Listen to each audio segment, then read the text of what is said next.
नमस्कार, आदाब, सत श्री अकाल दोस्तों। Welcome to our YouTube channel Pihu online classes में।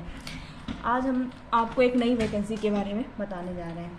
डीआरडीओ की जो अभी हाल ही में नोटिफिकेशन आया हुआ है, इसमें आज हम बताएंगे आपको कैसे सिलेक्शन होगा, कितना कट ऑफ जाएगा और क्या क्या क्वालिफ़िकेशन होगी, आपके पास क्या एलिजिबिलिटी होनी चाहिए, कितनी फ़ीस होगी, कौन कौन सी इम्पॉर्टेंट डेट्स हैं। तो चलिए समय ना वेस्ट करके अब हम आपको ले चलते हैं इसकी इन्फॉर्मेशन के बारे में। तो अभी आई हुई है वैकेंसी किसकी, डीआरडीओ साइंटिस्ट बी पोस्ट की, यानी कि अभी वैकेंसी जो आई हुई है वो आरएसी यानी recruitment assistant centre DRDO scientist B की, जिसमें से आपकी टोटल पोस्ट है 630। कितनी पोस्ट है टोटल? 630, यानी 630 टोटल पोस्ट आई हुई है। अब हम बात करेंगे इम्पॉर्टेंट डेट के बारे में, यानी कब ऑनलाइन स्टार्ट होगा और कब से कब के बीच में आपको ऑनलाइन रजिस्ट्रेशन करना है आपको। तो 6 जुलाई से स्टार्ट हो जाएगा और ये 29 जुलाई इसकी लास्ट डेट है। तो 29 जुलाई का वेट ना करके जिसको भी फॉर्म फिल करना है वो पहले इसके फॉर्म फिल कर लें। अब हम इसकी फ़ीस के बारे में बात करेंगे।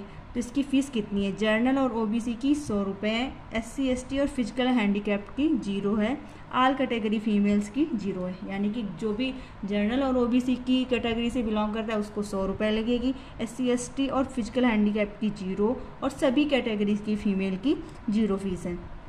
अब हम इसके वैकेंसी डिटेल के बारे में बताएंगे कि कौन कौन सी वैकेंसी कितनी आई हुई है।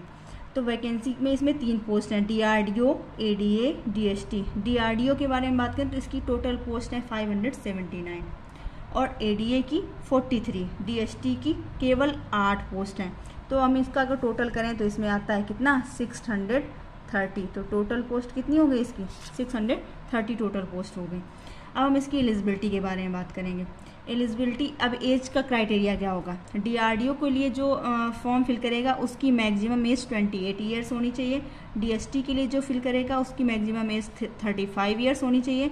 एडीए के लिए 30 ईयर्स होनी चाहिए, यानी डीआरडीओ के लिए 28 साल, डीएसटी के लिए 35 साल, एडीए के लिए 30 साल। और एलिजिबिलिटी क्या होगी?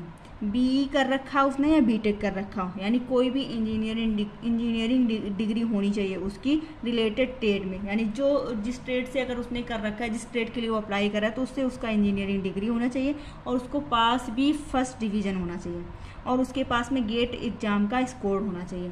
और गेट एग्ज़ाम का जो स्कोर कार्ड है वो कब से कब तक वैलिड होगा?